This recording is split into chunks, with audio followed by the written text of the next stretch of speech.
নমস্কার বন্ধুরা, তোমরা সবাই কেমন আছো? আমরা খুব ভালো আছি। এখন বাজে সকাল 5:30।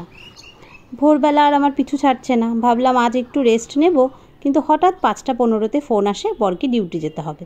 যেহেতু মঙ্গলবার বাইরে খাবে না, ওই জন্য তাড়াহুড়ো করে সুজি সব মিশিয়ে একটা ভাজা আর রুটি করে দিলাম। এই যে ওর ব্যাগ প্যাক করে দিলাম, ও ওইদিকে স্নান করে রেডি হয়ে গেল, এখনও ডিউটি চলে যাবে। তোমরা কে কে শুনেছো কালকে নকশাল বাড়িতে খুব গণ্ডগোল হয়েছে, তারই ডিউটিতে যেতে হচ্ছে। ব্যাস এই গাড়ি বের করে ও চলে যাচ্ছে ডিউটি। এখন আমি সকালে রান্নাটা সেরে নেব। প্রেশার কুকারে ছেলের ভাত বসিয়ে একটু গরম জল খেয়ে নিলাম। গরম জল খেতে খেতেই দেখি ছেলে উঠে গেছে। উঠে এই যে একটু আদর খাচ্ছে। তারপর ওকে ব্রাশ করে পড়তে বসিয়ে দিলাম। একটু গরম জল খাইয়ে দিলাম, তারপরও পড়তে বসে গেল। আমি এইদিকে রান্নাটা সেরে নেব। আজ শরীরটা সেরকম ভালো নয়, আর কিছু সেরকম রান্না করব না। আমি স্নান করে পুজো দিয়ে নিলাম।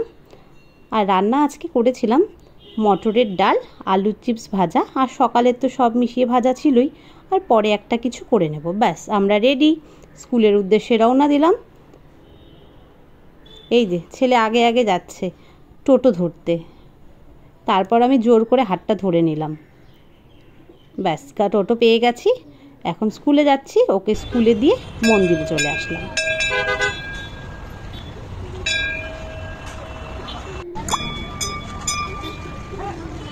এই যে মন ভরে একটু পুজো দিয়ে নিলাম, তারপর বাড়ি ফিরে আজ তো সেরকম আর কাজ নেই, যেহেতু অনেক সকালে উঠেছি।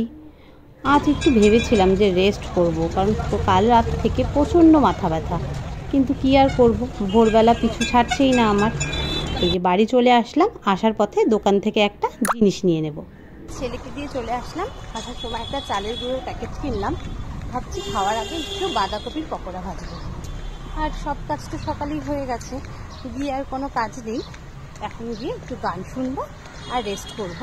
আর ওর বাবা যদি চলে আসে তো চলে আসবে, নাহলে আমি গিয়ে আমার ছেলেকে নিয়ে আসবো। বাই বন্ধুরা।